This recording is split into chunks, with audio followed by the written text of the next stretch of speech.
तो नमस्कार दोस्तों, सबका साथ में स्वागत। और एक विशेष चर्चा करेंगे इस मुद्दे पे, जो कि यूपी बिहार से लेकर झारखंड सभी मुद्दे पे सिर्फ एक ही चर्चा चल रहा है कि आकांक्षा दुबे का आखिरकार कातिल है कौन। उनका परिवार का कहना है कि उन्होंने फांसी नहीं लगाया है क्योंकि हमारी बेटी के अंदर ना टैलेंट की कमी थी, ना ही खूबसूरती की कमी थी, ना ही पैसे की कमी थी। आखिरकार वो फांसी कैसे लगा सकती है। और उन्होंने कहना है कि गला में जो है कुछ भी नहीं हुआ है, सिर्फ पैर में एक हल्का सा चोट लगी थी और नाक से खून निकला था। तो उनका परिवार का एक ही मानना है कि हमारी बेटी का मर्डर हुआ है। आरोप सिर्फ लगा रहे हैं जो भोजपुरी के देसी स्टार कहे जाते हैं समर सिंह और उनके भाई संजय सिंह, उनके ऊपर आरोप लगा रही हैं कि इन्होंने हत्या करी है, चाहे करवाई, जिस तरह हुआ है उनके माध्यम से ही हुआ है। उन्होंने मेरी बेटी को प्रताड़ित करता था, 3 साल से पैसा एक भी नहीं दिया था। तो अनेक अनेक लोग आरोप लगा रहे हैं और लोग इतने आज कम से कम 6-7 दिन से परेशान इतने ज़्यादा हैं कि प्रशासन में उन्होंने कंप्लेन या जो एफआईआर जो भी होता है सब करवाई हैं।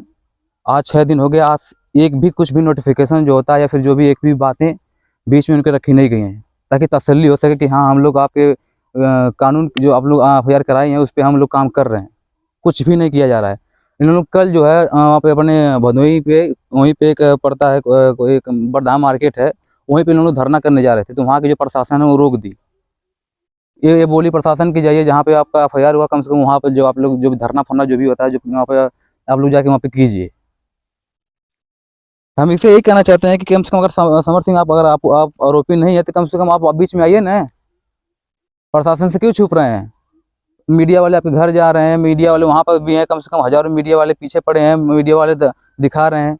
एक गरीब परिवार की बेटी गई है, उसके माता पिता देख रहे हैं किस तरह रो रहे हैं। तो कम से कम आप लोग समझिए ताकि न्याय मिले। और जो भी कातिल इसमें अगर हैं पाए जा रहे हैं तो प्रशासन से हमारी हाथ जोड़ की विनती है, जल्द से जल्द सजा उनको सलाखी के पीछे कीजिए ताकि न्याय मिले, ताकि आगे से कोई भी भोजपुरी के सुपरस्टार हो, चाहे एक्टर्स हो चाहे एक्ट्रेस हो, दोनों लोग को सब सही से रहें, अपना नाम रोशन करें। बाकी वीडियो दोस्तों वक्त से शेयर कर दीजिएगा। जय हिंद, जय भारत।